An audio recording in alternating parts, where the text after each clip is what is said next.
Okay, breaking news. The next 3 minutes of this podcast, which you should definitely not skip, there's a point where I say 10% off. That's not true. It's actually 20% off. Our partner, SwagUp, has got an incredible deal for you if you place an order before December this year. So, don't skip the next 3 minutes. It's important if you're placing an order for swag and you've not used SwagUp before. They're incredible. You should do it. This is a great deal. If you've used SwagUp before, you already know. It's awesome. You've already placed order for swag. Ooh, not great, because you could have saved 20%. And otherwise, yeah, skip ahead and enjoy the show. Hey, my name is Martin Hawk, and you're listening to From a People Perspective. It's a podcast for HR, recruitment, and operations professionals. If you're looking for a little bit more, you can check out the community at thepeoplegroup.com. If you're a business owner, or if you're an HR person or a recruiter and you need a little bit of extra support, we've also got a fractional consultancy called Purple Umbrella. You can check us out at purpleumbrella.co. Before diving into today's episode, I wanted to talk to you about swag. I know you love swag. I love swag. But the process of getting swag is not always the most fun. Thankfully, swagup.com exists. Their slogan is literally swag made simple. Oftentimes, slogans and the delivery don't always match, but this is one that I can say for certain does, having used it ourselves for the People Group. All of our TPPG Plus members get some swag from swagup.com, and the process of managing all of that is seamless. It's crazy simple, and it's been an amazing feature for us as a small company, and I've seen it stand out for massive organizations as well. We got a lot of folks from within the community that have said nothing but great things about SwagUp. So if you're in the market for getting swag for your new employees, or if you're looking for creative ways to dazzle your clients or prospects or customers, check out swagup.com. And if you go to swagup.com/TPPG. All right. So today on From a People Perspective, we have Charles and Angela from LeedHR. Charles, Angela, welcome. Thank you. Hello. So, yeah, Charles and Angela are partners of the People Group. So first off, thank you for doing that, helping support and grow the community. It's super meaningful and allows us to do all the other cool things that we do. So thank you very much for that. In terms of getting started, the last 3 or 4 episodes, I have just tell me about yourself. And I'd love to hear about your career history. And then afterwards, I'm like, oh no, we forgot to do the icebreakers. So I do the icebreakers after the introductions, and it's really awkward. So we're gonna start the proper way today. Is I'm in the presence of professionals, and we're gonna get this right. So, starting with you, Charles.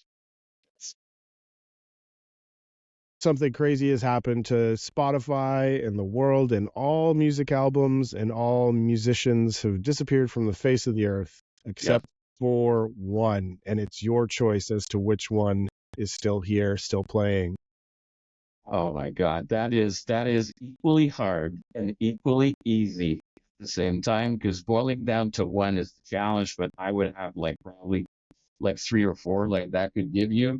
But I'm gonna give away my age, and I'm gonna say 10 from Pearl Jam is definitely the one album that would be the first one to come back in my collection, or the one that I would hold on to the most. Probably one of the most influential album in my life, as it came in my teen years, and it was just like a breath of fresh air at that time.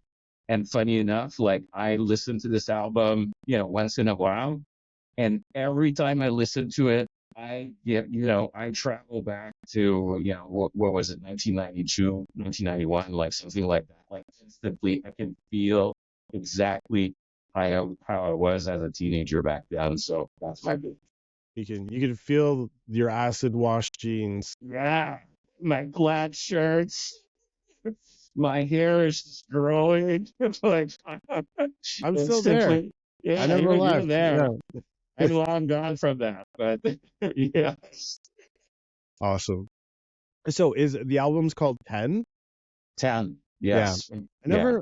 never caught the Pearl Jam hug, but I No. know people who have. Like, it's either like you don't, their songs are good, and I'm not saying that to like Yeah. they're good songs, but there's definitely like a cult following of like, it's just like not every band has that. It's interesting. They've done something special there.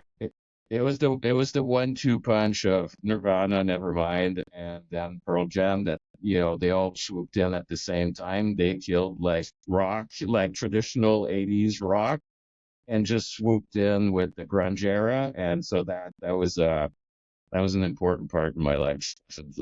Interesting. Angela, over to you. My gosh, my story is not nearly as exciting or interesting as Charles. I mean, if you can imagine me and myself, I was Wham, Madonna, so Culture Club. This is like all my jam, right? So my definite one would really be a toss up between Prince and Madonna, but it has to be Madonna's Like a Virgin album. Yeah. It was like Holiday and, Papa Don't Preach. Like these were like grow up coming of age songs for Yeah. me. Yeah. And yeah. And like some of my very first concerts, right, as a teenager, like we're in that genre, George Michael, Madonna, and whatever. So yeah, it would have to be Madonna. I cannot go still in my Apple Music without a recirculation of Madonna song. She's on full rotation. Yeah. And rightfully so. Incredible musician as well. So, interesting. No, we're learning lots today. Well, age for sure, Martin. Yeah, it's like now that's 7-1. Yeah. I mean, nobody's judging. This is a safe space. We say the same thing to our customers. All right, that's good. And so, you've got a 0-calorie pass for the day. What, where are you headed? And this could be a segue, Charles. This hard hitting questions to start this. Listen, it's a little bit more challenging, but I will go. With my French Canadian roots. I would say like a good poutine is something that I would love to jump into on that day. That's for sure. Also, all you can eat sushi is great. Is great. Like any time of the week, that's fine as well. So I think that would be my two choices. That's fair. Any sushi joints? Go-to sushi joints? Well, I'm a beacher, right? I live in the beaches area in Toronto. So there's one all you can eat on Queen Street that's called Bikuri, Mm-hmm. and it's a small little joint. I've been going there for as long as I've been living in Toronto for 20 years. The owner is super nice. He's always in the back of the counter doing the sushi. It's always fresh. It's always good. Like that's definitely my recommendation. Awesome. Angela? Oh, I have to go sweets. If it's like no calorie, anything I want, I'm like bathing in Heavenly Hash ice cream. Like I'm literally surrounded with like two spoons in ice cream. I'll even like vary up the flavor, but it's got to be ice cream for Yeah. sure. 100%. Yeah. All right. And recommendations on ice cream joints? My gosh. Well, I'm in the West End of Toronto, so they just opened up a new Kawarthas ice cream shop Big news. in Burlington. Yeah. Oh my gosh. And literally, the ice cream is the size of your face. That's how big the ice cream portions are. That was the question. So if for the Toronto, Ontario folks, Is right? worth the drive. 100%. Yes. 100%. Yes. And you drive to, when you go to cottage country, on one of the routes, there's that Kawarthas. Have you been to that? Mhm. So when we heard the news that Kawarthas was coming to this podcast brought to you by Kawarthas Ice Cream, I hope. Let's go get that sponsorship. Yeah. Well, this is a reverse engineer this ideal. Yeah. Angela, you're cut in on this, right? We'll see what we can do for sushi as well. But we on the road, the portion sizes are insane. Reasonably priced. I Yes. cannot believe the price tag. You Yeah. can get literally, it feels like a quart of ice cream on a Yeah. cone for like $5. And like, where can you go and get that much ice cream? Yeah. It's crazy. It's crazy. For the And that parents place listening, sells chocolate milk and Yeah. all their milk products and all that stuff. So if you're a Kawarthas fan, Yeah. you gotta Yeah. get there. Very good. Very good. And yeah, that's it. We can call it a day. I think we've done enough. Um, for the parents that are listening to this, do not get the kitty cone because like the kitty cone is still ginormous. It's like take the kitty cone, cut it in half, and then cut it in half again, and then that's enough. Like it's otherwise you're just gonna have some like sugar fueled kid for the next week. It's insane. All right, last one.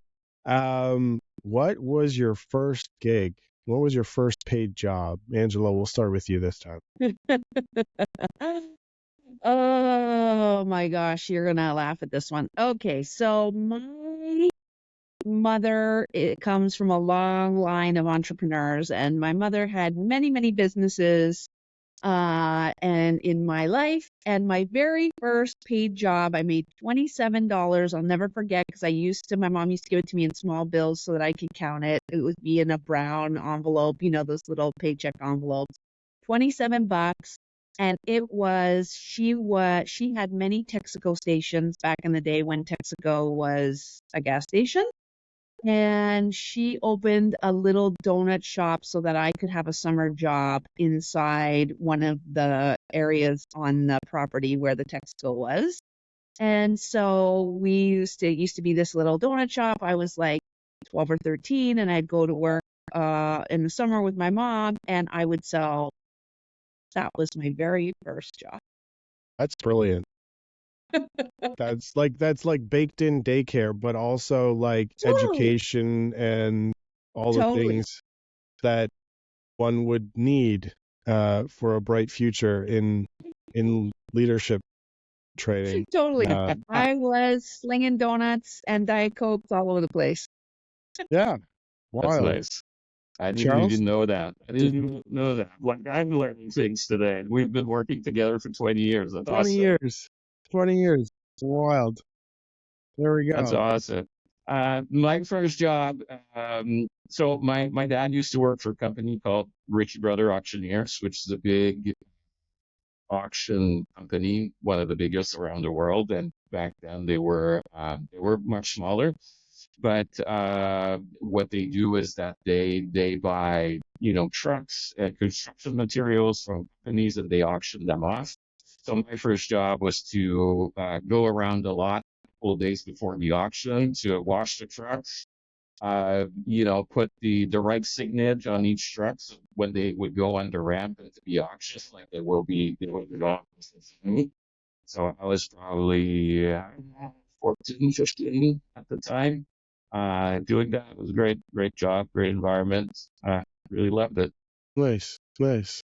Interesting how in both stories the parents kind of like helped and nudge. No, obviously, I mean parents, right? That's kind of falls under their responsibility list of like.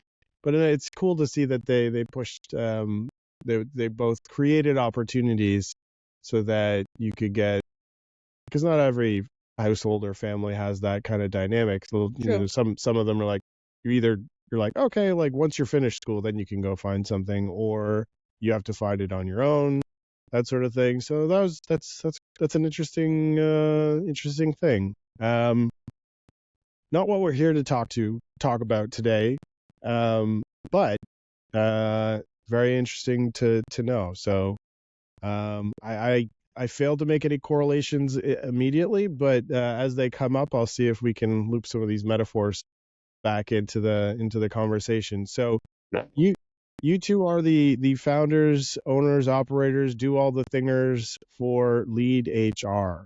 Would love to just get a high level overview of you've been working together for a bit of time now, so would love to just some interesting lenses that you probably have in terms of like market dynamics, how leadership has changed, how people work has changed. So how did this all come about? We'll start with you, Charles.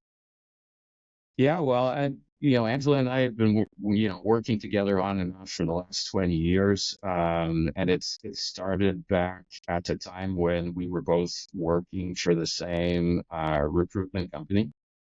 And I was working in Montreal, Angela was working in Toronto, and we got introduced because we were working on some similar clients. And it was, there's a handful of people that you meet in your life that instantly you get along with, and you kind of, you're on the same brainwave. It was exactly that for us, like instantly. And that was the start of, a 20-year working relationship. We had no clue would unfold the way that it unfolded. We decided 5 years ago to, leave our corporate job and take a chance into a passion project that we had, which was around trying to help leaders understand more their emotions, their emotional intelligence, and understand how this could bring them to increase their level of influence that they have to the eyes of their teams, to the eyes of their organizations, to their peers, the people that they work with. So we decided to make that big jump. And, 5 years later, we're super happy to be, a part of your ecosystem, Martin, and being like included in your world. And the day to day of what we do is that we're organizations primarily, and we offer emotional intelligence assessments, we offer emotional intelligence training and coachings for leaders across like all levels of an organization. So we work with senior executives. We've worked also with people that are entering their first few jobs in leadership and trying to get a better handle of that. And it's been an incredible journey. Like it's been great. What would you add, Angela, to that? Did I miss you? For sure. I When we say that, I always think to myself, 20 years, what the heck? It's impossible. I'm only like in my 30s. But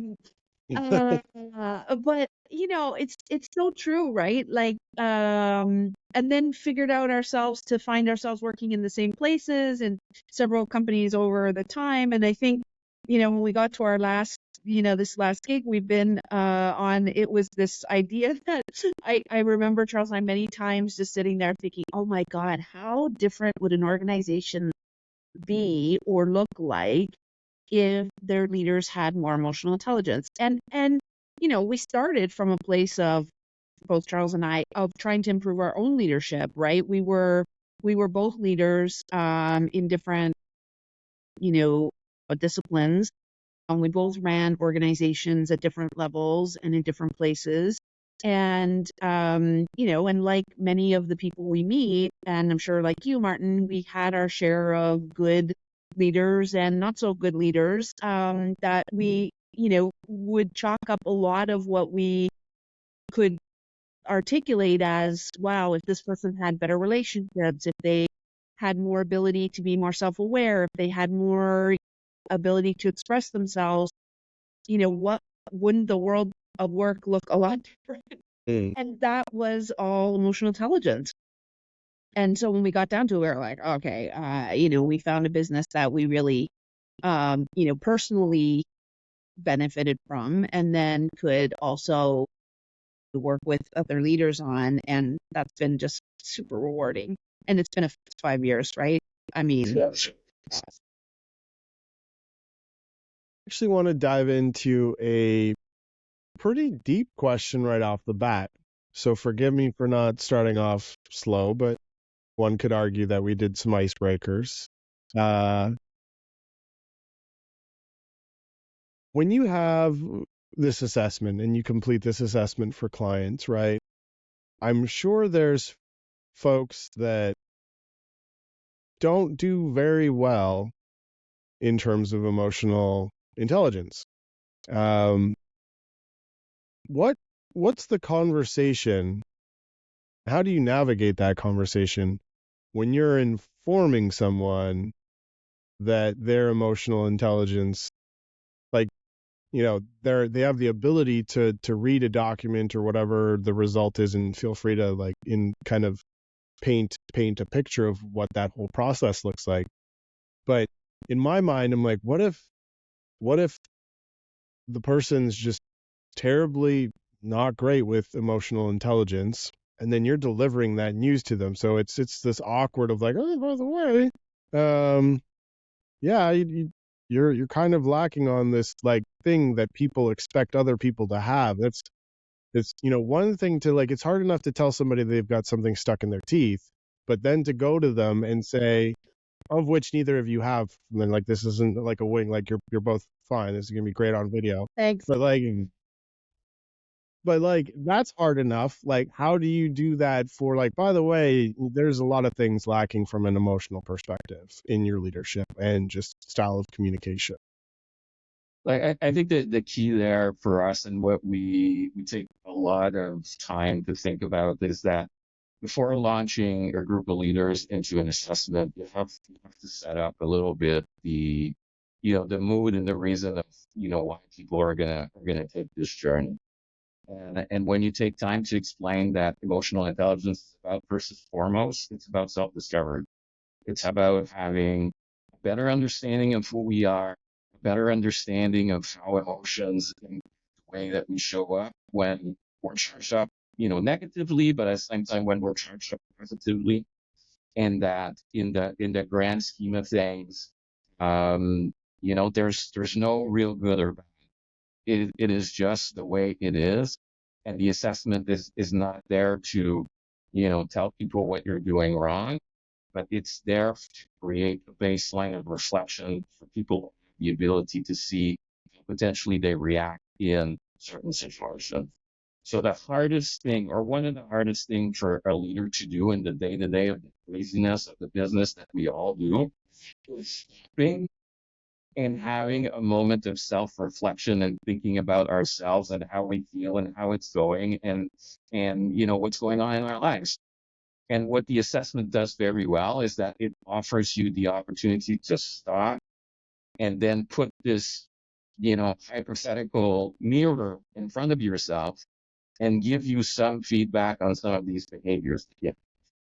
And to start that reflection journey on maybe helping you understand, like, what helps you when you react this way in certain situations, and maybe what is to your detriment so sometimes in other situations. Hmm. And when you frame the experience that way, and you help understand the people that this is what it's for, then you're starting on the right foot. Yeah. Then you're starting right at the winning pace.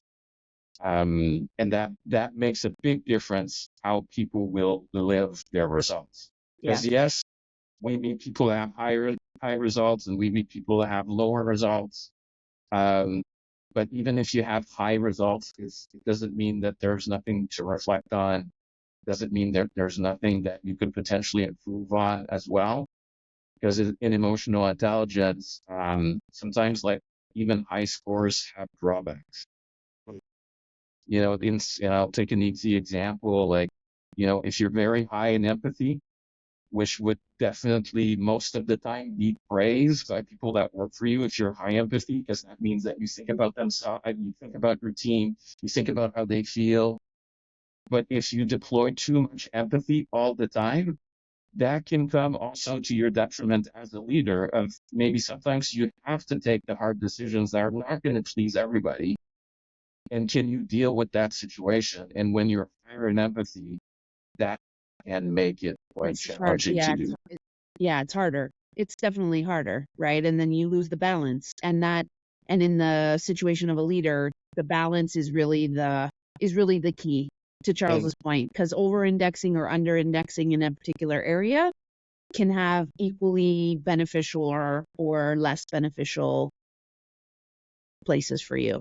And that just becomes more the narrative of, like, what are the insights that I can get as a leader that help me think about the way I show up as the best version of myself. The setup is so important in organizations. When you go see people and say, hey, you're going to do an assessment on your emotions, people look at you like, yeah, what do you mean, right? Like, well, I'm not sure I want an assessment on an emotion in the context of work, because that's usually not something that people talk about. That's not like a topic that goes around in the organizations. So that setup of explaining like what you're trying to accomplish and why is it for, is for your personal development. That changes a lot, like the perception that people have about this. Angela, in the last 5 years of doing this, I imagine you've both encountered clients, or more specifically, leaders at a client's company that have a pretty serious apprehension maybe to doing this. And then curious to know what sort of that come after the fact, right? Maybe they needed a little bit more coaxing, or maybe they needed just more information, to Charles's point of just like setting the expectation up front. But for the people that are clearly apprehensive about it, have you seen some interesting turnaround stories where they like swing the opposite spectrum, I guess, or what's your take? Yeah, for sure. I think what's interesting about, and maybe just to get to the answer to your question, I think what's interesting about, even when we talk to organizations, right, is that, yes, we talk about emotions at work and we talk about the benefit of what they are, but the real interesting piece of when, if I talk to a CEO is, look, you want people to make better decisions in your organizations? Yes. You want people to have better relationships? Yes. You want them to be able to like be optimistic, be innovative, push your organization forward? The answer is always yes and yes. Great. Well, these are the competencies and the skills that are required for you in emotional intelligence. So this idea that, and I had one CEO one time to me saying, he was like, seriously, Angie, like you want me to sit around and hold hands and we'll do kumbaya? And I was like, no, no, no, no, no, no. Don't misunderstand me. You're talking about your emotions at work is not a woo-woo, like, thing piece. It is real business outcomes that you have people who every day experience hundreds of emotions, and the way they experience them is impacting how they show up in your business, how they talk to your customers, how they talk to their employees, whether they get people to retain their employees or not, the employee experience that they have. All of those things have a direct impact around how people feel about themselves. And unless you actually spend time working in that and having the opportunity to actually reflect in that, which is what we do, then you go about the busyness of your day, never really spending time on why you lose it every time somebody comes to your meeting late 5 minutes.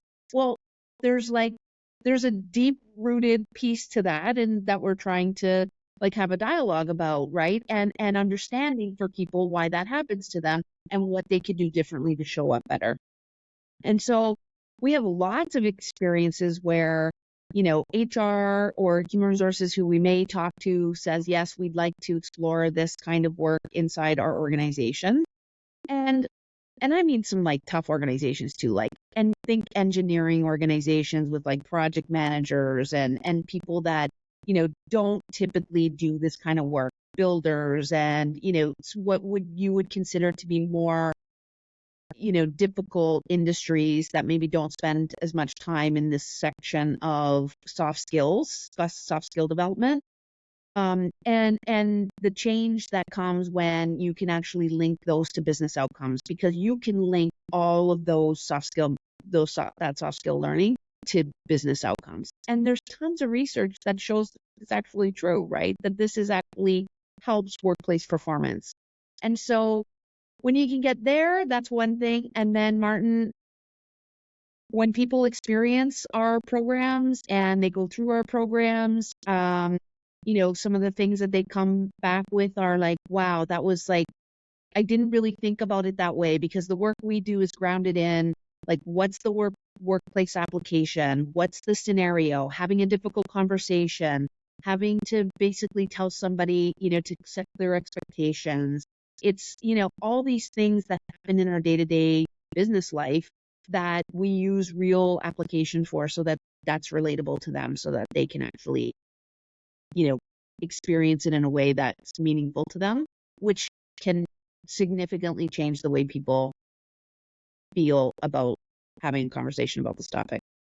Even so, oftentimes, like, even if people maybe at first are not, they're a little bit shocked about their results and what that means.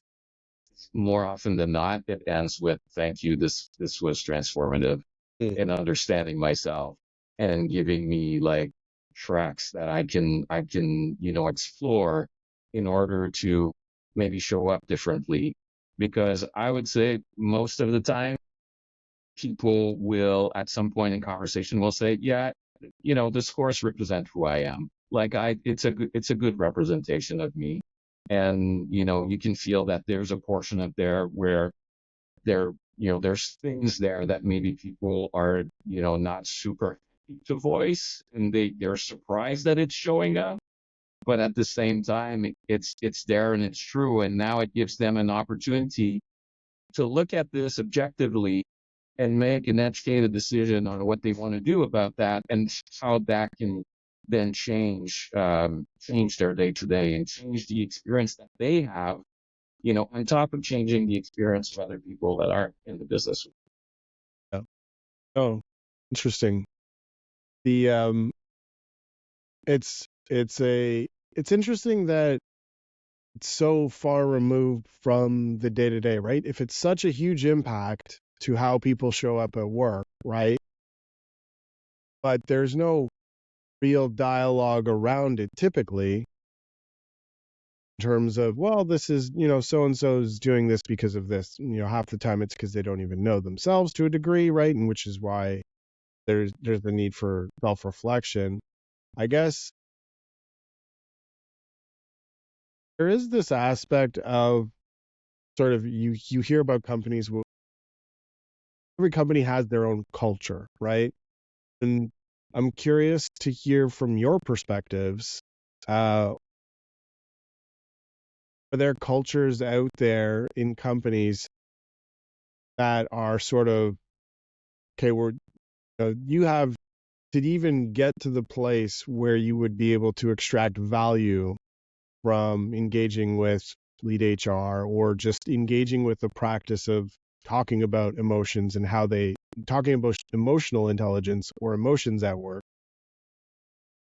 Do you have those instances where it's like, thank you, we know you've identified you have a problem, but you're not ready for the work you think you need to do because there's other work, more foundational, more 101, so to speak? Is that something that sort of comes up or exists, or is it more of like people reach out and you will come up with a way to sort of like help them get to where they need to be so that they can extract value from the thing that you do on a regular basis with clients? I think there's like two, like anything, there's like two mindsets of that, right?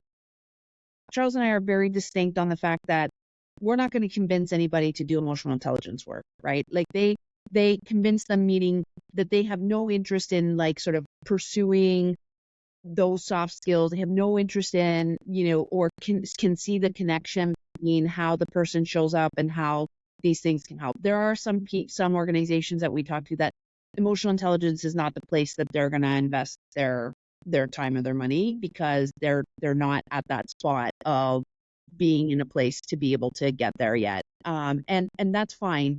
And like in every business, it's like, okay, that's not the customer for us either right now, or maybe will never be the customer for us. But moreover, there are more customers and more clients in the marketplace that understand that in order that leadership development is a journey, that there are multiple areas or multiple places and multiple inserts to that journey. And that is becoming much more and more that if I can get my leader to be more self-aware, if I can help them understand themselves, this will ultimately help my business. And as soon as that that road is shorter, that connection is shorter, then there's more often than not always a place to have a dialogue. Now it's about how does it align to your culture? How does it align to your values as an organization? What do you care about in your organization? Can we make these things marry? Not only that, do you have a leadership competency framework perhaps that is, that we could leverage, that we could connect some of these behaviors to? And when we can do that, it makes it super meaningful for the organization, for sure.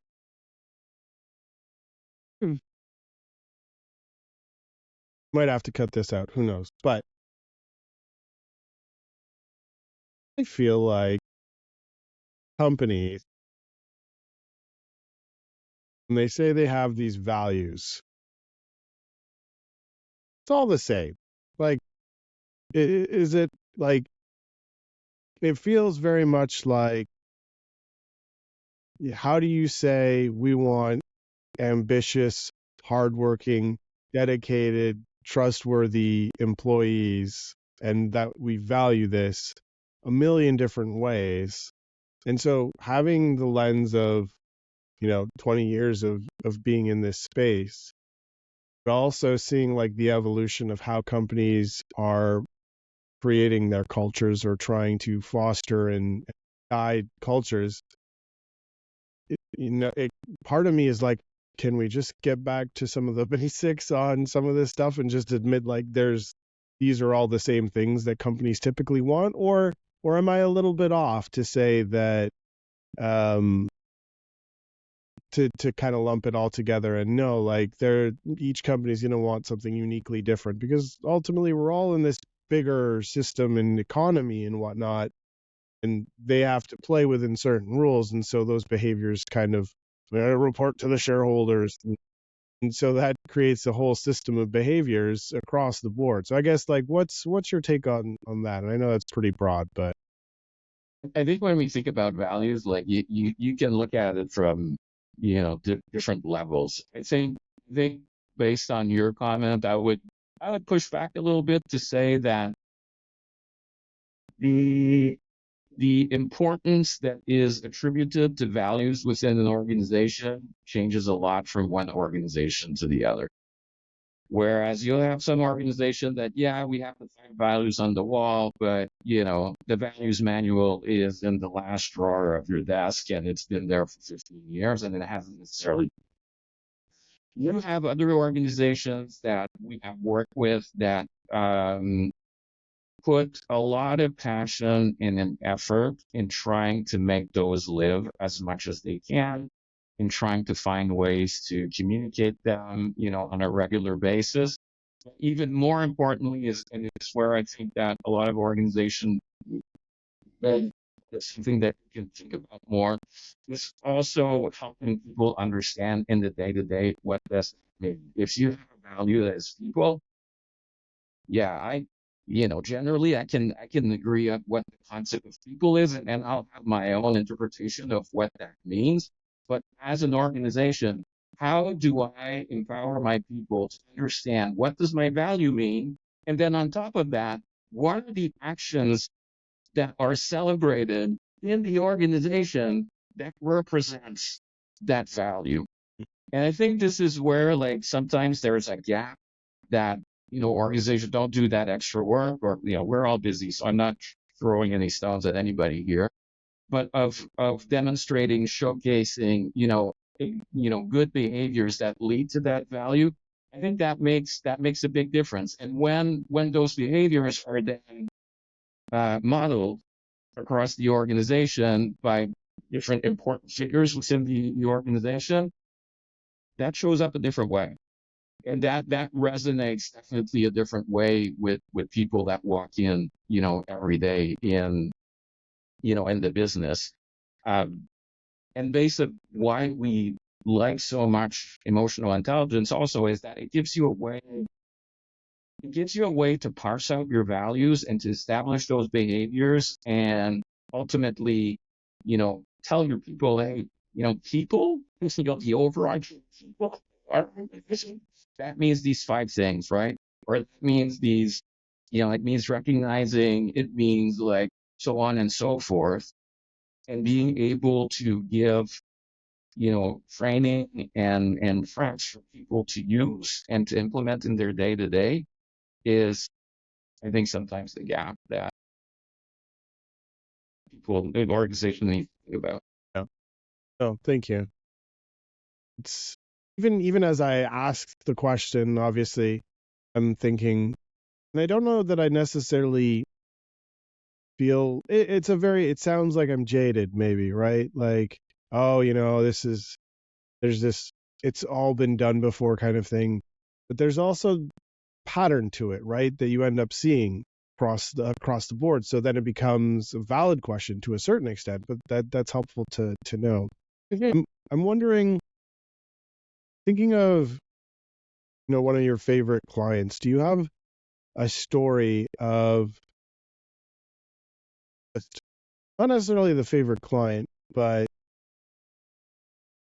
thinking of when you worked with a client and you came in expecting one thing, right? You just sort of like, finger in the air, check the pulse on what's going on here. You had all these preconceived notions, and then there was the most transformational, like, wow, I like everything I thought was true about this, from the very beginning. Having gone through the experience, it was actually different and way more exciting to work with them, and invigorating, and I guess, way more rewarding to have worked with them. Do any stories come to mind that you can share? And you don't have to share company names, but Yeah, you want to take one first, Charles? I'm going to talk to the generality of my experience now doing this for 5 years. And I think that the early years that we were doing this, I was expecting that um, I was expecting people to have maybe like some barriers to talking about these things, right?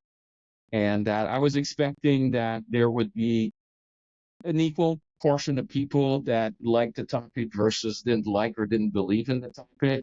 And then the reality of where I'm at after 5 years is that there's way more people that love this and find helpfulness in the topic and want to talk about the topic and don't have the opportunity in the daily course of what they do to invest time to do these types of things.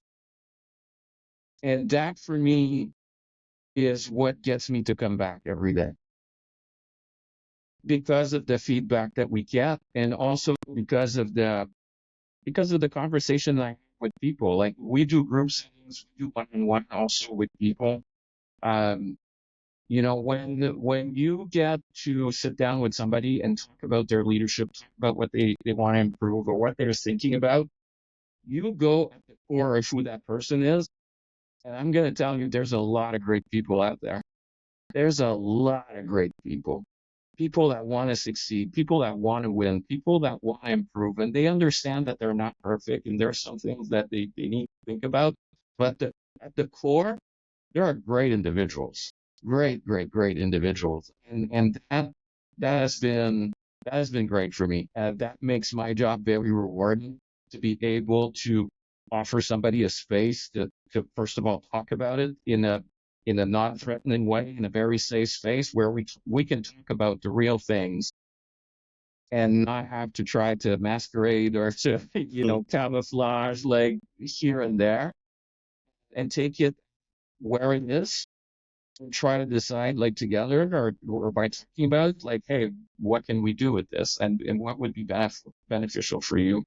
And that gives me a lot of hope, because in some ways, like, I've been in large organizations, I know how it goes, I know how easy it is to judge your colleagues, judge your peers because of their behaviors, because of how they show up. And sometimes we lose the human aspect of people within our organizations because we see them only under the lens of work mm, and under the lens of their expertise. And when we have the opportunity to go a little bit deeper on that and take a look at the insight and what is driving people, what is motivating them, we get a totally different perspective on people. Totally different perspective. And that has been very good for me in the last 5 years. Good to hear. Like, oh, you know what? It's just like that just hits all the things. I was like, and on that note, I'm like, ooh, this is why we deal with the customers we deal with, right? Like, this is why we do the work we do, because that is like, mwah, yes. Sometimes we have clients, they're like, so how were our people? And they're a bit tentative, right? Because they don't know necessarily how their people react to the coaching, to the training. And we're like, yeah, awesome people. And they go, "Really? Is it like now they're feeling the proudness of, understanding that their people are invested in this and they take this with all the seriousness in the world and try to do something because it is important for that organization also to give back, to give the opportunity to this individual to think differently, to move forward, to accomplish what they're passionate about. And man, that makes my day every day, every day. No, I can only imagine how rewarding it is.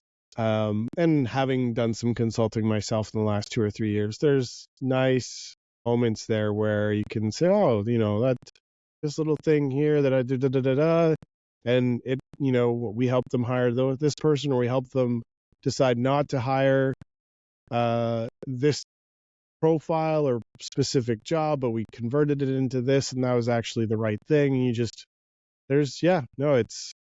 it's kind of a gift to be able to do the work that you're both doing, and just in general to being in the business of people. Yes.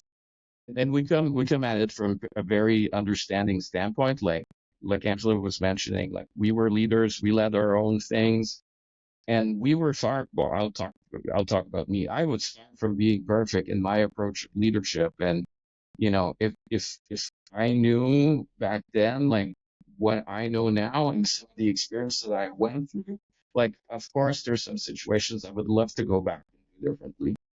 Situations where, I tried to go too fast, or situations where, I did lack empathy of what was going on and how the team was feeling, because I had the pressure, like I felt the pressure on my shoulders of delivery, of hitting the numbers, and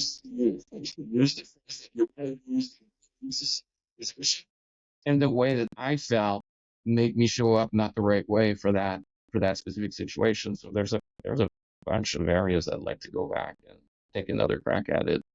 But at the same time, I'm grateful for that journey because that journey took me to where we are today.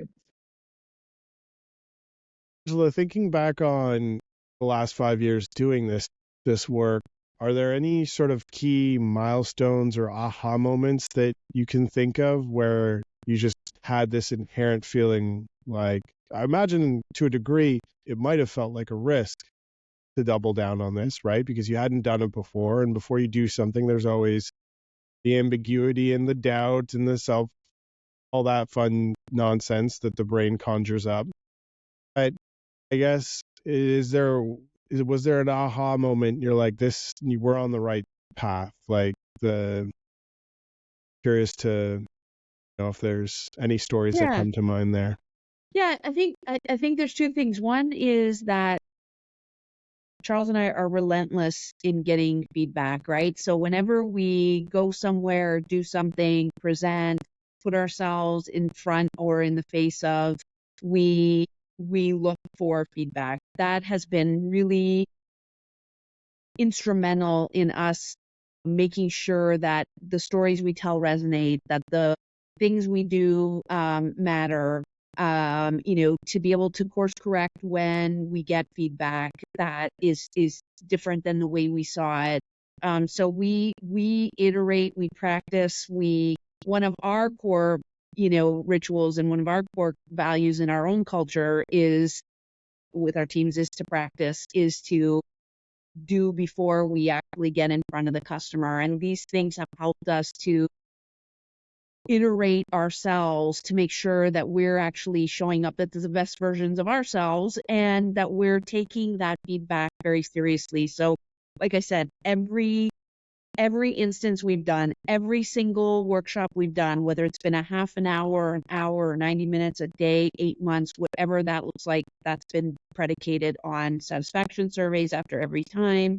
feedback, what resonated, what's most useful, to be able to give that back to ourselves and to our customers, which has made that data to be very important to us. And it's helped ensure and reassure and help us change where we needed to, which I think was a big moment for us. Comes a little bit from the background Charles and I come from, right? Where, in big organizations, that was just like what you did, right? Like you measured everything. So we take that into our own company now and we do that. And that's been very helpful.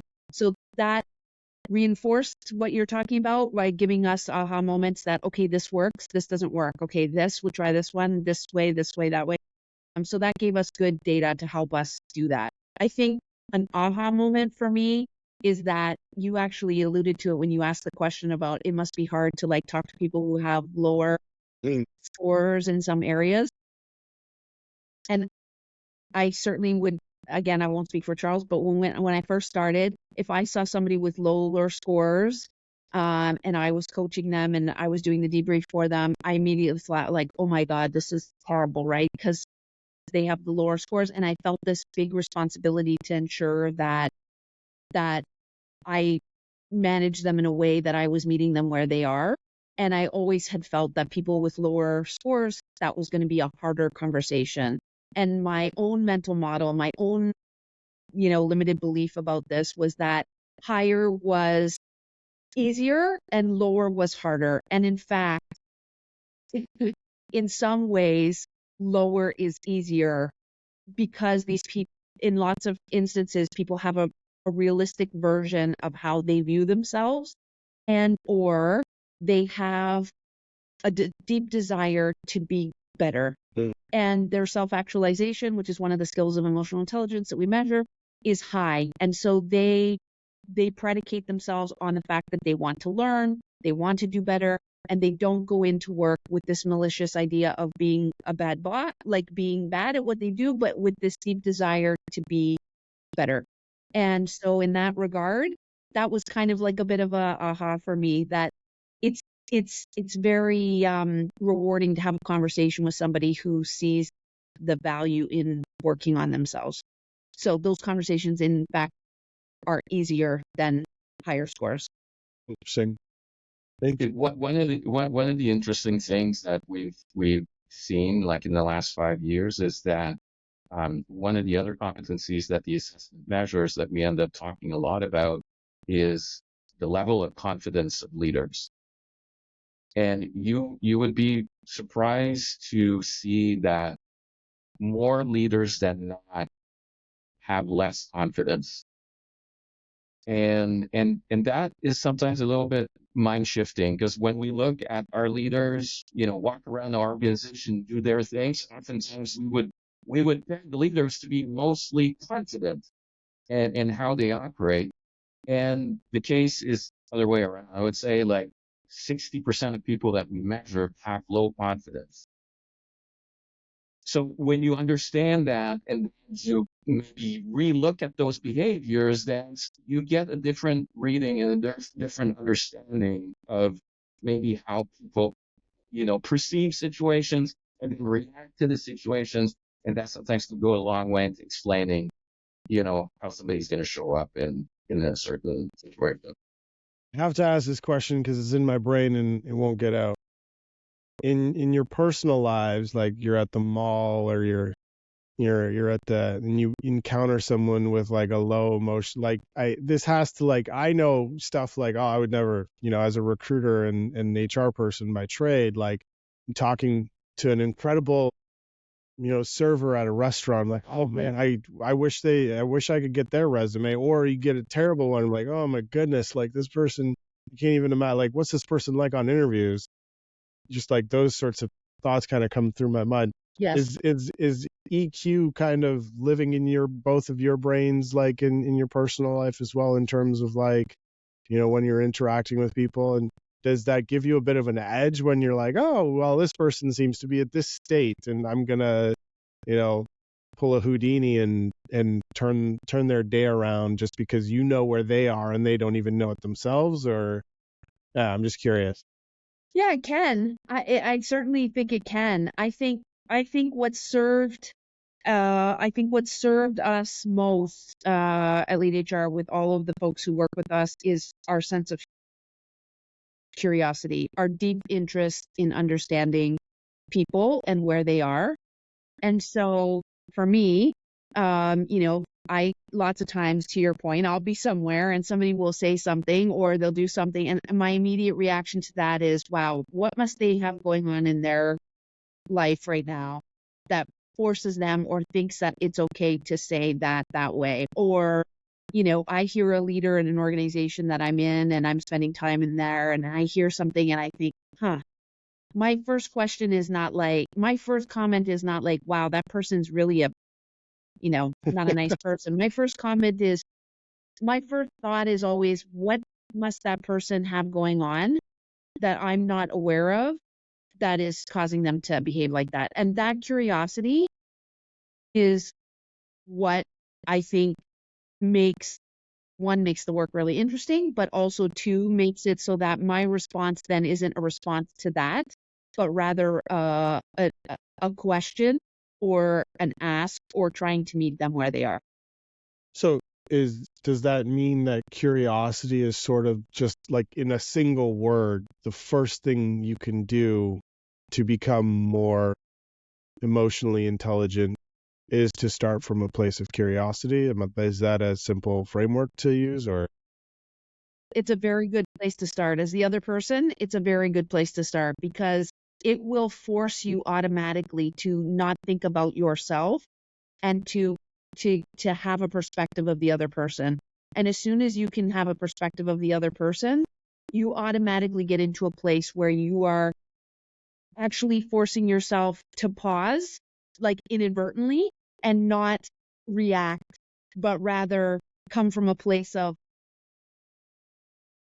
your intellectual mind, like as opposed to your impulse control or your expression to just automatically come back at that. So yeah, I would say curiosity is a very good starting point, that if you are a curious person, you probably have a lot easier ability to even start those conversations or think about those. We often say, Martin, like, let's not make any assumptions, right, on anybody. Mm-hmm. If you start making assumptions, then you put yourself in a situation where you could be wrong. If you're capable of not being married to your first impression, you're capable of pulling back from your first impression and being curious to see if you can go and validate if that first impression is true or not, then you're flexing a lot of emotional intelligence. You're controlling yourself for making a judgment, a quick snap decision. And then also you're reaching out to the other person to understand what's going on with them, so you're flexing your empathy.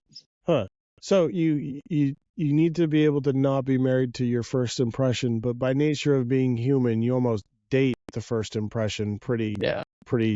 Yes. You're at least dating them, and sometimes things get serious with your first impression. How do you break up with your first impression of a person before you even get married to it? You have to realize where you are. You have to first make the realization that you do this.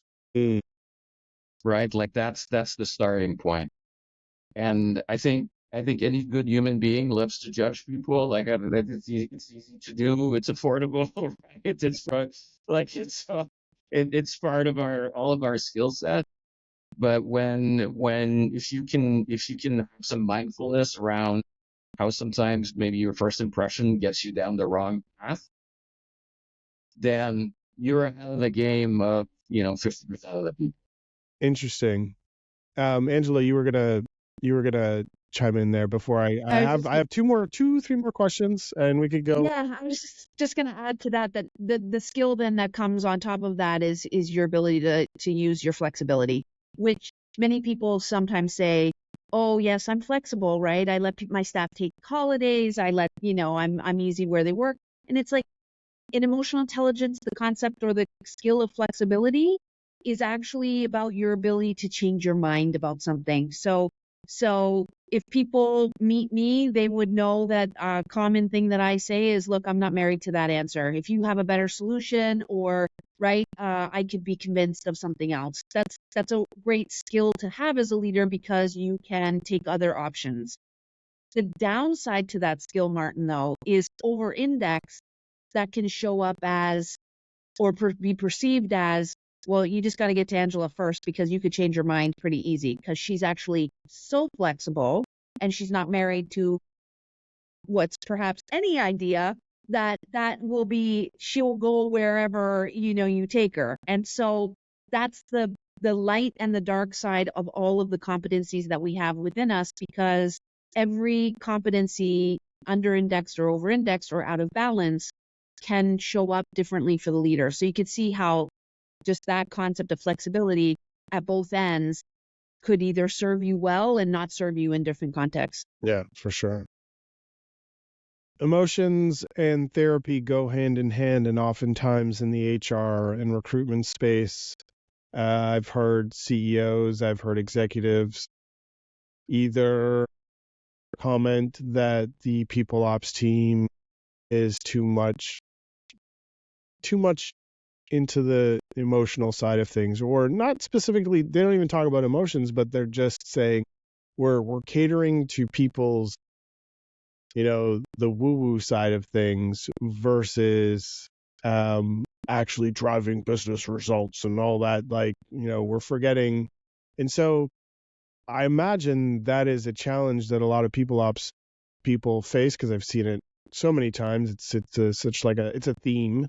And so I imagine when you're chatting with leaders and, potential clients and existing clients and all that fun stuff, and just companies in general, that there is an aspect of the conversation where you're giving them sort of like, well, here's the breadcrumbs you can leave to help make that conversation easier. I'm curious if you can share some of those breadcrumbs. Yeah, there's many. I think for us, like, the starting point is, emotions impact behaviors and behaviors impact your results. And if people don't have the right emotions, or we don't set up the right context for people to feel a certain way, then their behaviors are going to be off track and they're not going to get to the results that you're trying to make. And I'm going to give you an easy example in leadership of how emotions get you from one place to the other. Picture your typical leader of a team and picture the emotions of stress. Stress is an emotion. I know leaders that when they're mega stressed, they become an over-indexed version of themselves. They become micromanagers, maybe a bully. They start directing the work very pointedly, and that is going to get you to certain results. I know other leaders that have the same amount of stress, and how they react to it is that they disappear. They go in their office, they close the door, they stop communicating with the team, they're less present, and they leave the team like wondering, like, where's the boss, right? Like, we need direction, we need to know where we're going, we need to see what's the priority, to see same emotion but different behaviors, and that definitely leads to different results. I'm not suggesting that one is better than the other, but I'm suggesting that both maybe don't take you where you want to go as a business. So for us, it's really that foundational piece of understanding that, which then can build on, what do you want to do with your organization? What are you trying to reach? We talked about values a little bit earlier. We talked about leadership framework and having people demonstrate these behaviors. How do they get there? How do they flex that?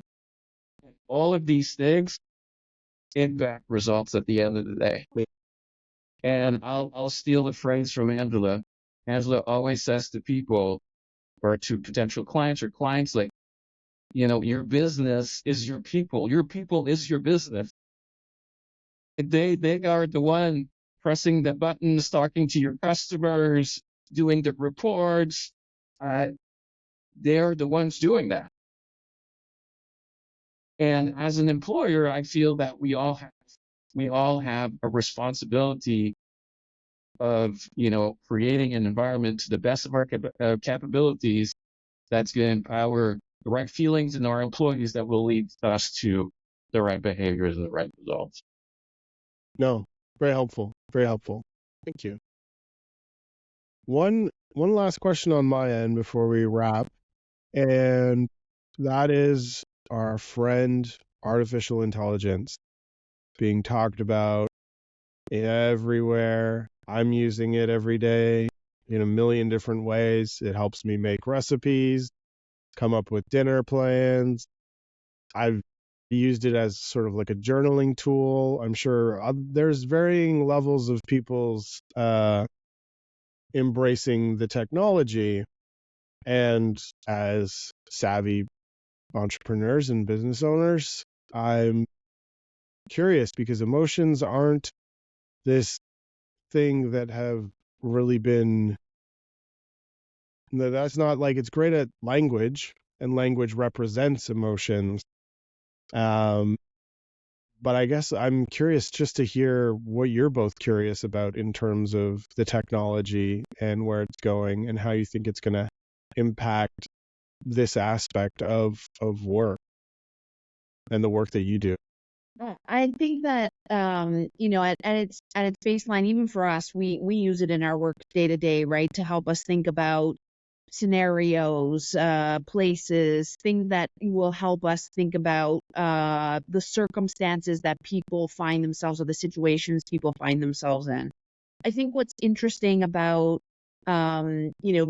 these two concepts together is that I believe that AI will continue to help leaders do the practical application of their leadership, meaning, help them think about different ways that they could have a difficult conversation, right? Help them to use scenario-based work to think about, how they could practice or role play. Like there's lots of ways that could and I think that will continue to happen around, avatar-based work and these things that can really help,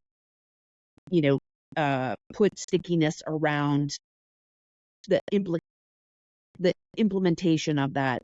I think what is not able to still do is to replicate or will take away the relationship that an employee and an employer or a boss and an employee have together. And I think that is the thing that keeps people connected to their work. So I think, we all know the true reality, and I can use this in my own experience. I followed bosses to companies because I wanted to work for that person. And because that person made me feel something, they made me feel seen, they made me feel valued, I was able to contribute. There were lots of reasons why that is. And even if I had lots of technology that helped me do that, I still had a personal connection that I think in work will still always exist. And so now, will that change it? Yes. Will it take it away? I don't believe so. And I think then what we want to get to is then the leader being able to understand how it can empower them and help them to be the human that they need to be. So to put these two things in the same place is not bad or wrong, but there will always be the element that the person needs the person. We are social beings that still need social interaction. And if I'm going to go to work every day, I want it to be for a person that I respect, I care about, I think understands me, knows me, and values me. Whatever that looks like on the other piece of that, I think that's still true, no matter what. And I'll add to that also by saying that AI's coming in, it's already everywhere. In 10 years it's going to be even more present in our day to day.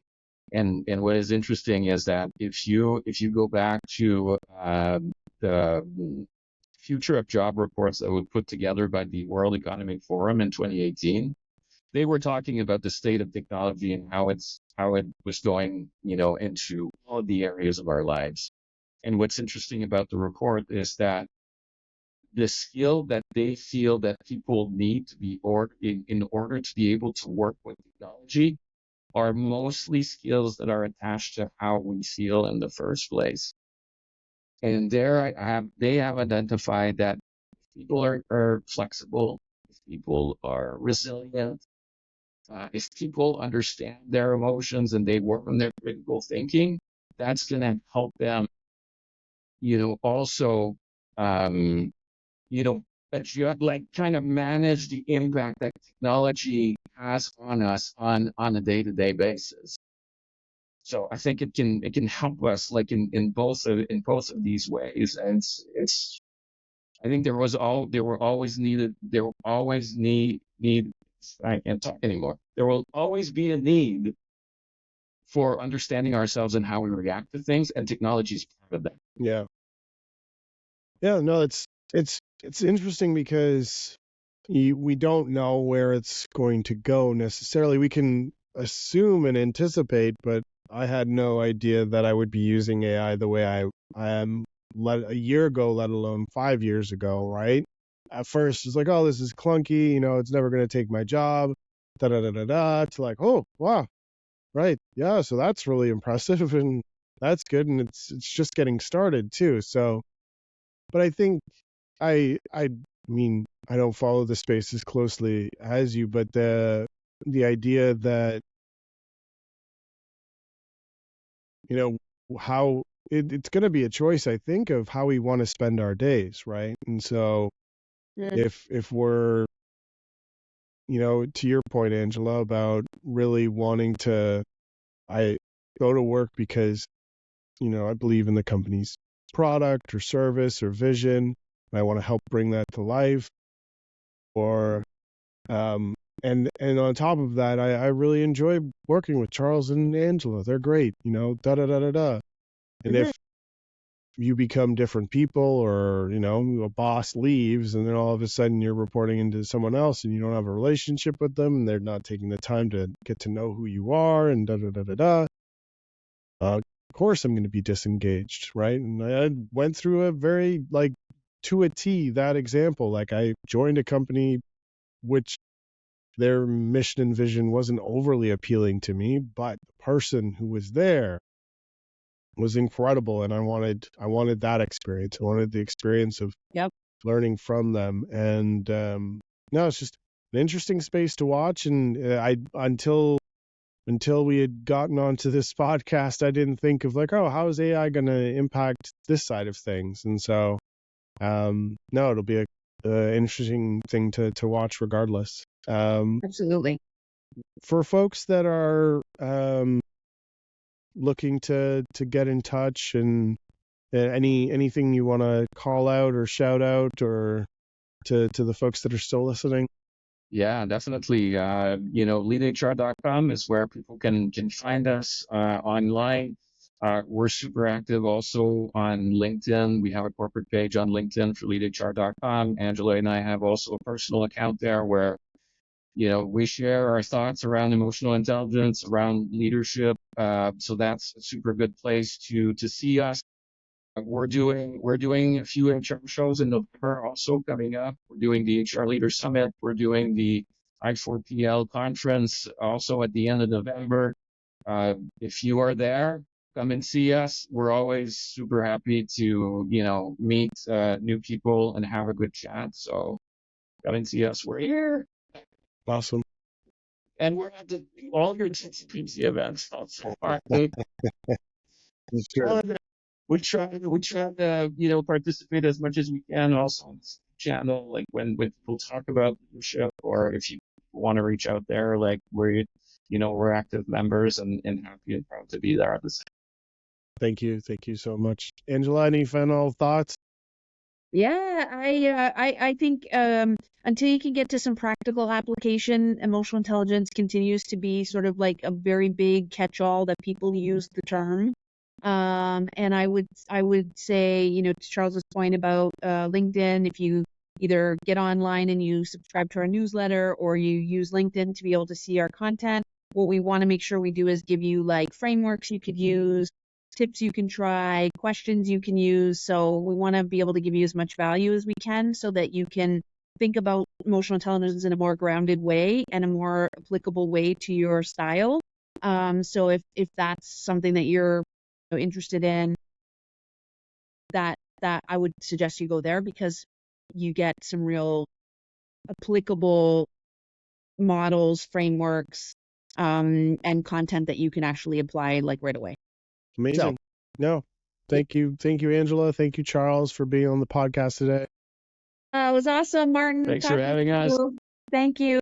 Thanks to the listeners. And as they mentioned themselves, if you happened to listen to this podcast and you're not a member of the People Group, check us out at thepeoplepeoplegroup.com. I'll be sharing links to LeedHR's website and to Angela and Charles's respective LinkedIn in the podcast notes if you haven't checked it out already and you want to reach out to them. Thanks again for listening. Here's hoping that all your candidates are awesome and all your emails be read thoroughly. I'm Martin Hawk. Take care.